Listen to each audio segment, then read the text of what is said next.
guys came out, had a good game plan early on, and you got some stops, kind of kept you in, and how would you kind of assess their performance? I think that's spot on.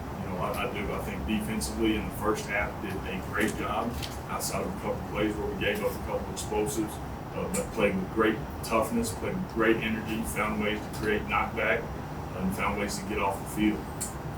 Again, for us offensively, not being able to make some plays and throw and catch and do some things, I think in the first half to be able to go capitalize is what created the look of things at half, and then not being able to just get off the field at times, in the second half doesn't make the game at the end of it as close as we need it to be to have a chance to go win. Does it feel like it's kind of a big missed opportunity when you're in the game at halftime, Nico gets knocked out, the running back is kind of injured too, and not able to kind of capitalize on that? Yeah, I think for us it's a missed opportunity because we ended up on the wrong side of it, regardless of what was going on the other side. We had the ability, again, to make some plays and give us the opportunity to go win a football game. And Tennessee did an unbelievable job of continuing to find ways to run the football there in the second half. And that for us was where, again, we could not find ways to create momentum and keep momentum on offense. And that was the killer. Tennessee is really good against the run. And Yvonne and Johnny and even Mike a couple times earlier find some holes there. What do you see from the backs and the offensive line as well? Yeah, I felt really good about the run plan coming into it. Those guys did make some really good plays. I thought we did a nice job winning some one-on-ones in space. There was more to be had out there. We had the ability for a couple of runs where we, again, had chances to pull the ball and throw the ball. I've got to continue to coach Mike in a better way to be able to see some of those things, to create some explosives. Everything was so grinding for us today. It made it really hard. Third game was a little bit off today too. It seemed like you couldn't ever really find the time to do anything. What were you seeing? We were off.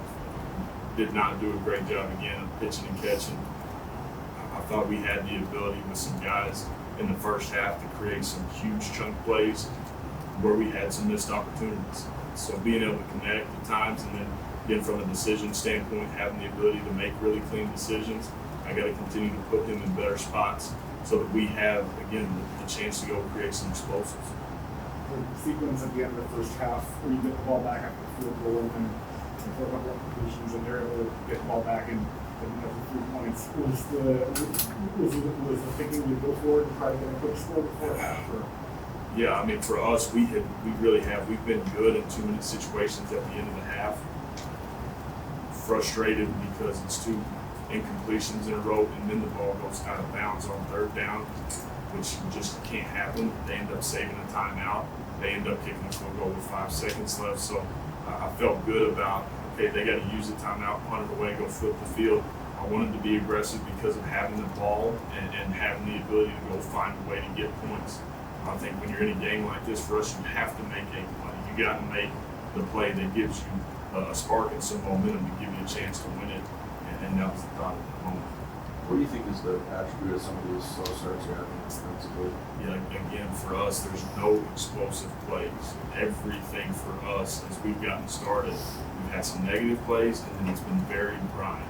And we have to have the ability to throw and catch on a couple of these first and second down plays on the first 2 drives. Where we have Zico said he was running wide open, and we don't connect on it. And that creates a huge chunk. The second play of the game, to me, where you got a chance to create some momentum. And again, we weren't able to do that. I credit to them, the way they played in the D-line that kept us from good. You mentioned the run plan. You found some success on the interior, specifically maybe off the right guard. What did you see maybe in your personnel and their personnel that kind of enabled you to run so well on the interior?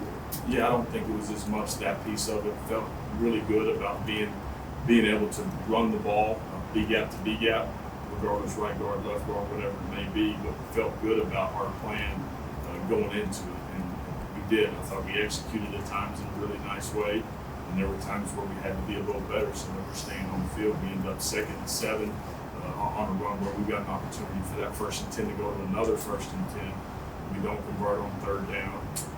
And then we're off the field. So it's plays like that inside the game that we've got to continue to strain to be more efficient. Do you have any update on Hunter Washington? No. He's got a little chippy sometimes too. I mean, I know as a coach, sometimes you like a little bit of that guys stand up for themselves, but also too, it didn't feel like any of that hurt you. But when teams are kind of getting a little bit chirpy out there, how do you want your team to respond? Yeah, I just want us to control what we can control and go play the next play. I mean, again, you get in an environment like this, and it's incredibly hot, and it's heated, and there's a great edge on both sides of the football. And so you've got to find ways to control that and making sure we're not hurting the football team with any dumb penalties. I know a lot of it was placement, but for Isaac to get more than 20 tackles, how important is he to your defense and his career? Yeah, and again, he's a guy that's been incredibly steady, been incredibly active. You look up, he's always around the football. And for him today, he continued that trend for him and for us, and we're going to need him, man, in a great way as we go finish this thing out. During a game like when Nico gets ruled out at halftime, do you get informed of that at all during the games, or is it not even really a focus for you? Yeah, no, I mean, we talked about it as soon as Tennessee's offense came on the field there at the beginning of the football. I know you're looking right, obviously, in these coming days, but progression-wise, how do you feel like Michael has done? You've been in some big environments, there's another one tonight. Yeah. How would you assess the way he's progressed? He's got to continue to get better. This kid has played incredibly tough. I could not be more proud of how he's gone about his business, how tough he has played. The guy loves playing the game. He allows me to coach him incredibly hard because he wants to be better every single day. And man, there's this great expectation for him to go play really, really well, not just from me, but from himself. And he understands that. He's fighting for that. He's straining for that. And the young man is going to be a great player.